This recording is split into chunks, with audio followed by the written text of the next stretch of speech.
Yo les gars, yo tout le monde, c'est Toutouf et aujourd'hui je vais vous faire ma toute première vidéo sur Overwatch 2 et aujourd'hui on va s'intéresser au rework de Bastion. Donc alors Bastion c'est un héros dégâts, donc il faut savoir que les héros dégâts sur Overwatch 2 ils ont un nouveau passif. Donc ce nouveau passif va vous permettre que vous allez bouger de 25% plus rapidement quand vous allez faire un kill. Ensuite Bastion, comme vous pouvez le voir en bas à gauche, il a 300 points de vie. Donc sur ces 300 points de vie, vous avez 100 points de vie qui constituent la barre orange. Donc qu'est-ce que c'est que cette barre orange? Il faut savoir que cette barre orange, elle va réduire les dégâts subis de 30%. Ça veut dire que si vous allez vous prendre 100 points de dégâts d'un seul coup, pas de plusieurs coups, bien d'un seul coup, vous allez vous prendre 30% de dégâts en moins. Donc je vais pas vous apprendre à calculer, mais 100 avec 30% de dégâts en moins, ça signifie que vous allez vous prendre seulement 70. Donc alors ces 70 dégâts que vous allez prendre, ils vont vous permettre à Bastion de tanker un peu plus, tandis que sur Overwatch 1, sur Overwatch 1, la damage reduction était en fait que par exemple vous prenez 10 de dégâts, vous réduisez les dégâts subis de 5. À chaque fois vous allez réduire les dégâts de 5. Ça veut dire que sur 100 dégâts vous allez vous prendre 95. Donc si vous l'avez compris, sur Overwatch 2, ça limite les gros dégâts d'un coup. Ça vous permet, tandis que sur Overwatch 1, par exemple une Tracer qui vous fonce dessus, tant que vous avez ces 5%, ces 5 dégâts en moins, vous allez vous prendre à peu près 0 du tracer. Enfin, vous n'allez pas prendre très cher. Hein. Si vous avez une orbe de zéniatation fou, le tracer va avoir un peu de mal.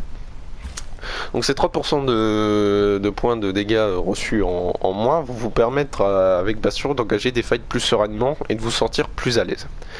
Donc alors Bastion, il a une arme qui est très simple à utiliser, elle a 0 bloom et 0 recul. Qu'est-ce que ça signifie? Ça signifie que je tire comme ça, vous voyez que je touche pas au joystick, les balles elles filent tout droit et il n'y a pas de zigzag de l'arme ou d'une remontée de l'arme à travers l'écran comme vous pouvez le connaître avec une flatline sur Apex ou une AR sur Fortnite. Donc cette arme, si vous venez d'un jeu FPS, elle va vous sembler très facile d'utilisation. Et ensuite, donc cette arme, il faut savoir qu'elle fait 25 de dégâts dans le corps. Ça veut dire que sur un mob qui a 200 points de vie, je le tue en 8 balles. Voilà, c'est aussi simple que ça, 8 balles, c'est fini. Et sur Overwatch 2, les dégâts, là, ils sont multipliés par 2 dans la tête. Ça veut dire qu'une Tracer qui a 150 points de vie, je vais se faire le calcul, vous tirez 3 balles dans la tête et c'est fini. Voilà, 3 balles, fini. Donc vraiment, l'arme de Bastion, elle est très bien. Vraiment, si vous êtes un tout nouveau joueur, vous prenez cette arme, vous vous sentez à l'aise. Donc maintenant, on va s'intéresser au damage full off de l'arme. Donc là, l'adversaire il a 200 points de vie, donc je lui mets 4 balles, à 10 mètres, je continue à le tuer en 4 balles. Ensuite, quand je tombe à 20 mètres, je vais toujours le tuer en 4 balles. Hop, 4 balles dans la tête, c'est fini. Mais quand je vais atterrir à 30 mètres, je vais commencer à avoir un peu de damage fall off. Quand je vais devoir lui mettre 5 balles dans la tête pour pouvoir le tuer. Vous pouvez le voir. Donc cette arme elle est toujours efficiente à 20 mètres. Mais à partir de 30, vous allez avoir un peu de dégâts en moins. Donc ça laisse d'avoir une portée assez moyenne, hein. Ça veut dire qu'un Chopper ça va vous faire 0 dégâts, une Junker Queen ça va vous faire 0 dégâts, ça vous permet d'être assez safe, mais ça permet quand même de vous faire accrocher par un Genji ou quelque chose comme ça. Donc franchement cette arme elle est très facile d'utilisation, faut pas chercher à comprendre, vous tirez, point final. Mais si vous pouvez mettre des balles dans la tête, c'est encore mieux. Ensuite, on va s'intéresser à la grenade de Bastion. Donc cette grenade, elle a une particularité, c'est qu'elle ne va pas exploser tant qu'elle n'a pas été en contact avec le sol. Donc comme vous pouvez le voir, elle a rebondi, elle n'a toujours pas explosé. Et une fois qu'elle a été sur le mur, elle a explosé. Et cette grenade, vous pouvez la balancer et donc vous voyez, elle touche le mur et elle permet de pousser les adversaires. Donc vraiment, vous pouvez les pousser et ça va du coup les tuer instantanément s'il n'y a pas de sort de mouvement et tout ça qui a été utilisé. Ensuite, cette grenade, c'est un peu comme l'ulti de Tracer. Elle va pouvoir être collée sur un adversaire. Donc imaginons je fais ça, elle est collée, j'inflige un peu plus de 100 dégâts. Donc pareil, on va retourner sur la Tracer en haut. Si jamais vous arrivez à lui coller cette petite grenade et à infliger une balle dans la tête, la Tracer fait pas long feu, hein. Comme vous pouvez le voir, franchement une Tracer, si vous la surprenez, elle va pas faire long feu. Donc cette grenade elle a une onde de choc, ça veut dire que en fait je vais la tirer au milieu et vous voyez que là ça inflige pas totalement 100 dégâts hein, sur un mob qui a 200 points de vie et donc ça veut dire que plus vous allez être loin de cette grenade, moins vous allez vous prendre de dégâts. et donc elle va pouvoir repousser, enfin elle a une certaine nombre de chocs. Ensuite, Bastion, il a un autre mode, le mode tourelle. Donc ce mode tourelle, vous y avez accès pendant 7 secondes environ.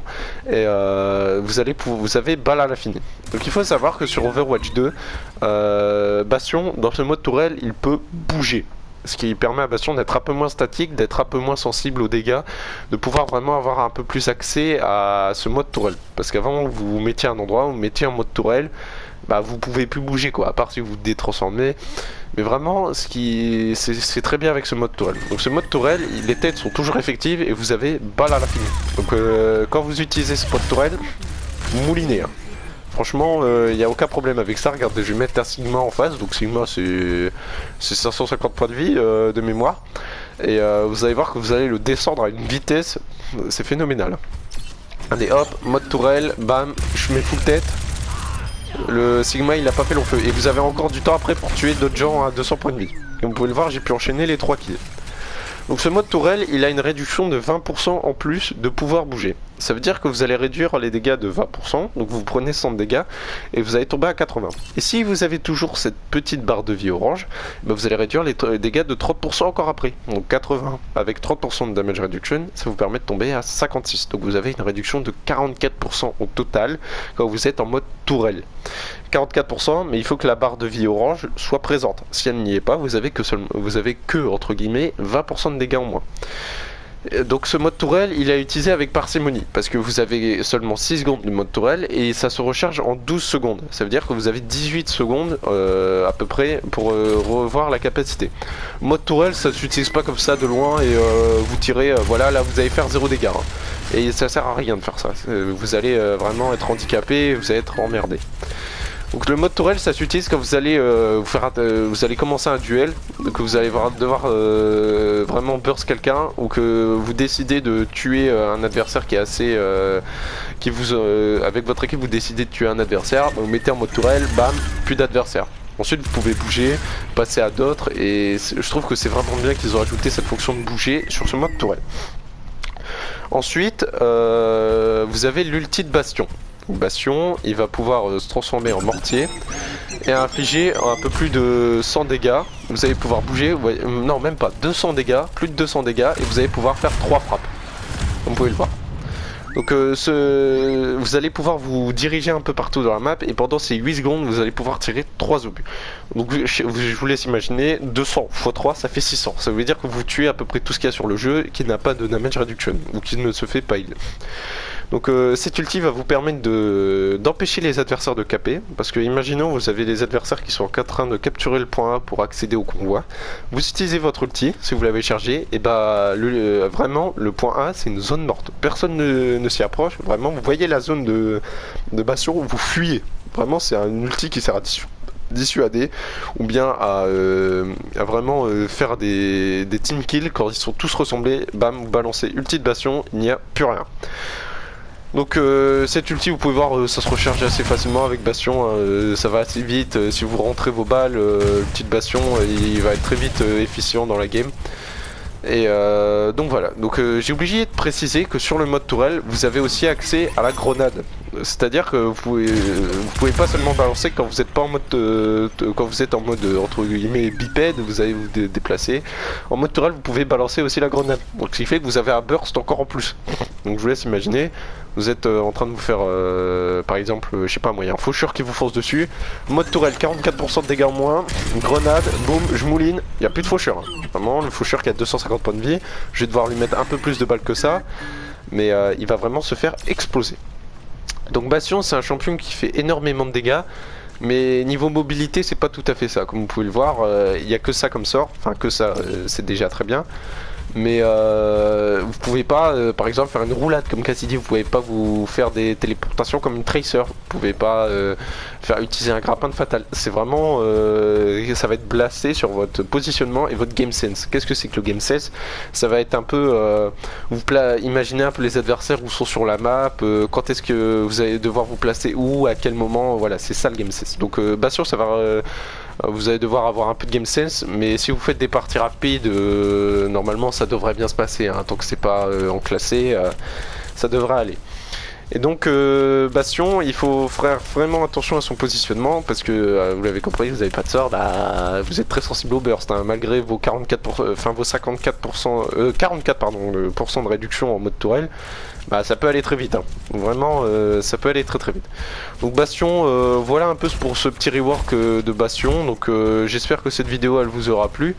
Même si vous êtes un joueur d'Overwatch 1, je pense que je vous aurais pas, ou que vous avez déjà torché Overwatch 2, je pense que je vous aurais pas appris grand chose sur Bastion, mais pour les petits nouveaux, je pense que c'est pas mal de parler de Bastion. Et petit détail de fin en plus pour ceux qui sont restés, quand vous activez le mode tourelle, ça prend environ 1 seconde pour l'activer, mais quand vous le désactivez, ça prend seulement 0,5 secondes.